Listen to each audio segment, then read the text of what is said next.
وہ یہ ہے کہ اس سال انجمن حیدری مینڈر نے مشترکہ طور پر اور متفقہ طور پر یہ فیصلہ کیا ہے کہ رہبر معظم ولی فقیر بیت اللہ سید علی خان نائی صاحب کا جو فتویٰ زنجیر زنی اور خونی ماتم پر ہے اس کو ہم اس جلوس میں بین کر رہے ہیں.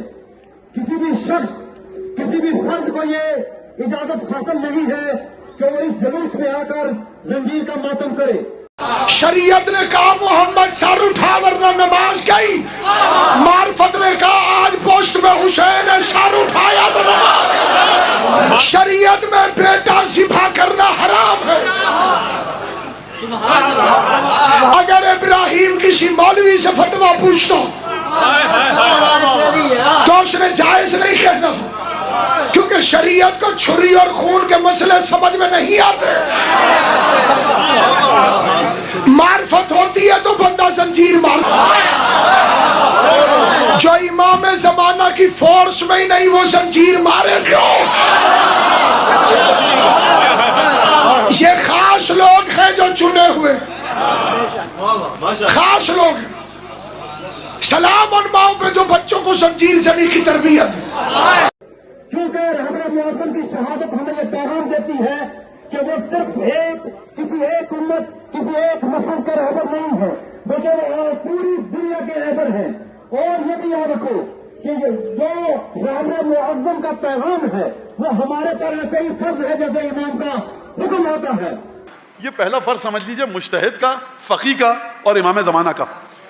فقیہ کا وجود بعنوان فقیہ جامع الشرائط آپ کے علم سے وابستہ ہے. انحصار و دار و مدار آپ کے علم پر ہے. امام کی عظمت اور عصمت کا آپ سے کوئی لینا دینا نہیں ہے. آپ نہ فیصلہ کر سکتے ہیں بگاڑنے کا نہ سنوارنے کا. وجود امام کے وجود میں، وجود امام کی شخصیت میں آپ نہ رتی برابر بگاڑ پیدا کر سکتے ہیں نہ سنوار پیدا کر سکتے ہیں. اور میں یہ عرض کرتا چلوں کہ اگر کوئی بھی شخص یا کوئی بھی فرد یہاں پر ایسی کوشش کرتا ہے تو اس کا ذمہ دار وہ خود ہوگا.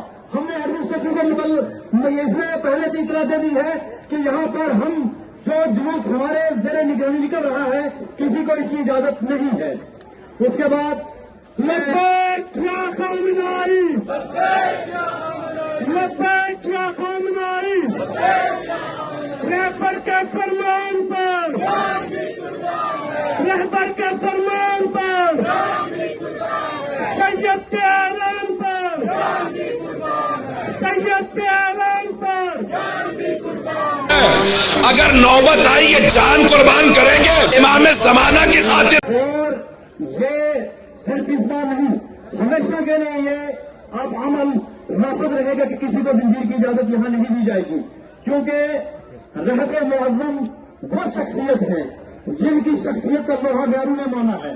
آپ ان کو بتاتے ہیں یہاں اس وقت صرف دو ہی گروہ ہیں، یا تو ان کے حامی ہیں یا ان کے مخالف ہیں.